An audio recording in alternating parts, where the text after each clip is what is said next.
যুবকদল পরিবেশের সমিতির পক্ষ থেকে আমার ছোট ভাইদেরকে এই কালীগঞ্জবাসীদেরকে এবং এই গণমাধ্যম কর্মীদেরকে ধন্যবাদ জানাই। আপনারা জানেন যে দক্ষিণবঙ্গের একটি গুরুত্বপূর্ণ জায়গা হচ্ছে কালীগঞ্জ। এটি একটি ব্যবসায়ী কেন্দ্র এলাকা। অতীতে দেখেছেন কালীগঞ্জে নীরবে কিন্তু চাঁদাবাজি হতো, প্রকাশ্যে অনেকে চাঁদাবাজি হতো, কিন্তু এই আমার ছোট ভাইরা 5ই আগস্টের আন্দোলনের ফলে এই হাসিনা দেশ ত্যাগের ফলে আজকে কিন্তু বাংলাদেশ নতুন আলো দেখেছে। আমাদের ভাইদের রক্তের রঞ্জিত হয়ে আজ বাংলাদেশ স্বাধীন হয়েছে। আমাদের ভাইদের রক্ত দিয়ে আপনারা আজকে রাজপথে বসা সপ্তাহ দেখছেন। আপনারা কালীগঞ্জে পৌরসভার টলের নামে লাখ লাখ টাকা চাঁদাবাজি করছেন। ইতিমধ্যে আপনারা দেখেছেন বিভিন্ন গণমাধ্যমে এরা প্রকাশ হয়েছে। আপনারা পৌরসভার টলের নামে আমাদের গরিব দুঃখী ভাইরা ইজি বাইক চালায়, তারা দুবেলা খাওয়ার জন্য বাড়িতে যায়, তাদেরকেও রক্ষা করছেন না। আপনারা রোড স্ট্যান্ডার্ড করেছেন, আপনারা হাসপাতাল সড়কে চাঁদাবাজি করছেন, আপনারা মহানগঞ্জ চাঁদাবাজি করছেন, আপনারা কোচাপুরে চাঁদাবাজি করছেন, আপনারা পাটপাড়ে চাঁদাবাজি করছেন। আমরা জানি আপনারা কারা, আপনারা কিভাবে করছেন সেটাও আমরা জানি।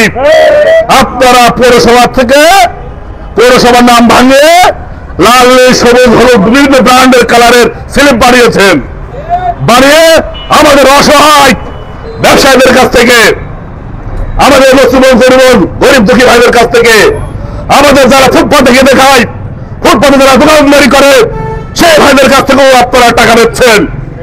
এই টাকা দিয়ে আপনি আপনার দল আগামী দিনে এই কালীগঞ্জে শাসন করবেন বলে এই টাকা মজুত করছেন। আপনার প্রোগ্রামে কোটি কোটি টাকা খরচ হয়, আপনার প্রোগ্রামে লক্ষ লক্ষ টাকা খরচ হয়। এই খরচের টাকা উৎস কোথা থেকে আছে আপনারা জানেন? এই চাঁদাবাজি করে, এই চাঁদাবাজির টাকা দিয়ে রং বেরঙের ব্র্যান্ডের মঞ্চ তৈরি করে এখানে দলীয় প্রোগ্রাম করা হয়। একটি বিশেষ দলের নাম ভাঙিয়ে তারা লাখ লাখ টাকা প্রত্যেক দিন এই কালীগঞ্জ থেকে চাঁদাবাজি করছে। আমরা গণমাধ্যম কর্মী, আমরা ব্যবসায়ীরা জানি রাতের আধারে এই টাকা কোথায় ভাগ হয়, এই টাকা বিভিন্ন খাতে চলে যায়।